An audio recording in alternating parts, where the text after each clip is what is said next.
হুগলি সাংগঠনিক জেলা বস্তি উন্নয়ন সেলের পক্ষ থেকে আজ হুগলির কৃষ্ণপুর বাজারের কাছে 190 বিধানসভা মণ্ডল 4 বুথ 122-এ বিজেপি পার্টির সমর্থনে জনসম্পর্ক অভিযান কর্মসূচি পালন করা হলো।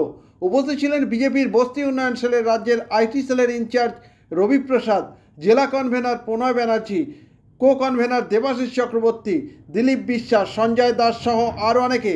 পরে আজকের কর্মসূচি সম্পর্কে জানান রাজ্যের আইটি সেলের ইনচার্জ রবি প্রসাদ। চুঁচুড়া থেকে প্রবীর ঘোষালের রিপোর্ট।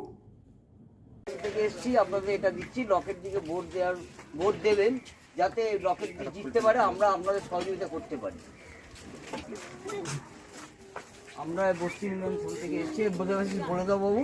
এটা আছে আমাদের দেখেছি, এটা আমরা দিচ্ছি, আমরা দিচ্ছি সমস্ত এরিয়ায়, এটা আমরাই দিচ্ছি।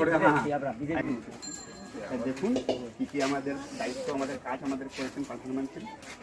এটা একটু পড়বেন নিশ্চয়ই, এটা আমাদের লোকের দিকে আমাদের কি কি কাজ আমাদের একটু দাঁড়িয়ে একটু দাঁড়াবেন। এই যে বস্তি উন্নয়ন সেলের যে আপনাদের যে পরিস্থিতি, বস্তি উন্নয়ন সেল থেকে আমাদেরকে রাজ্য থেকে পাঠানো হয়েছে।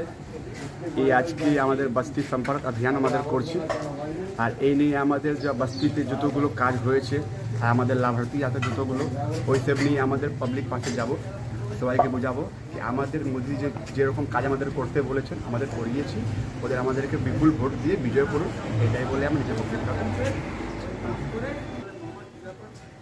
আমাদের সবাই থেকে এটাই অনুরোধ করব, আমাদের লোকের চ্যাটার্জি যে হুগলি জেলা থেকে দাঁড়িয়েছেন ক্যান্ডিডেট, ওনাকে বিপুল ভোটে জিতিয়ে আমাদের মোদিজি হাতটা শক্ত করতে হবে। 400 যা পার বলেছেন মোদিজি, ওটার মধ্যে একটা আমাদের হুগলি জেলা হোক, এটা সবাই থেকে আমি অনুরোধ করব।